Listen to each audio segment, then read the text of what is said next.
Hello everyone, my name is Lucky Yuda Pratama with student ID A32024 and 0132. I am a student of the Introduction to Tourism course taught by Mr. Fitri Kurniawan, and today I will presenting the tourism crisis analysis focusing on two major issues from late 2025, the Labuan Bajo boat tragedy and the significant shift of domestic tourists from Bali to Yogyakarta. So first, let's start with the first case in Labuan Bajo. This incident involved a boat carrying 11 passengers that was traveling from Komodo Island to Padar Island. This is a very popular route for tourists. However, just 30 minutes into the trip, disaster struck. The engine suddenly failed and leaving the vessels powerless. At the same time, the weather worsened and the high wave began to hit the boat until it eventually capsized and sank. This tragedy served as a grim reminder how quickly a dream vacation can turn into a nightmare when safety protocols are overlooked. And then the second case, in the quiet season in Bali, recently reports have surfaced showing a decline in domestic visitors to Bali. While some officials blame the weather, but the reality is more complex than that.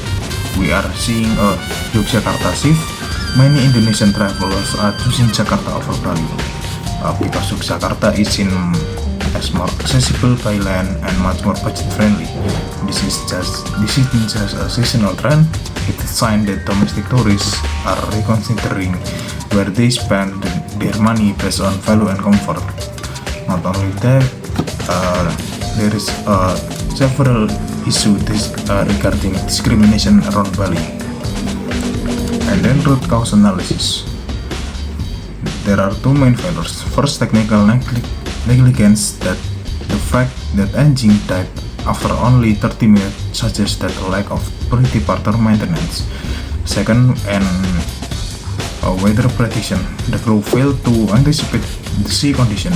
This shows a luck-based operation rather than a safety-based one. For Bali, the quietness is caused by a damaged reputation. Tourists are frustrated with over-tourism, traffic congestion, waste management issues, and furthermore there is a perception of discrimination, while local tourists feel second class compared to international ones. Combined with high flight prices, Bali is losing its charm for the local market, while Yogyakarta gains ground by offering a friendlier, more affordable cultural experience. So the impact is, for the impact, this can create a short-term paranoia where people see boat sinking or read about overpriced Bali. They become hesitant to travel. This damages our national wonderful Indonesia brand. For the long-term weaknesses, this even exposed three major flaws in our system.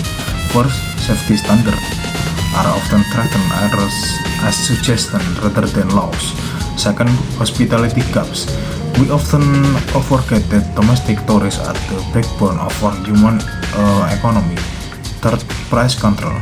Without regulated pricing for local transport and airfare, our own citizens cannot afford to visit their own country's famous landmarks.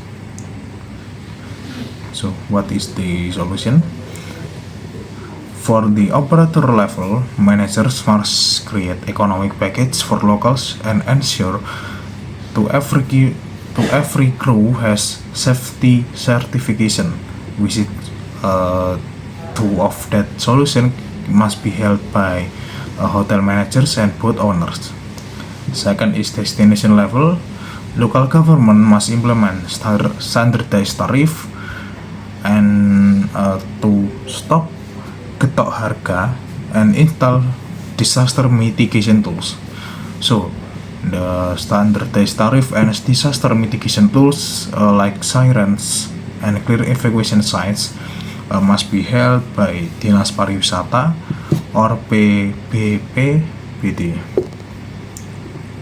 And then for national level, the ministry must conduct strict safety audits and works on flight subsidies to keep domestic travel affordable.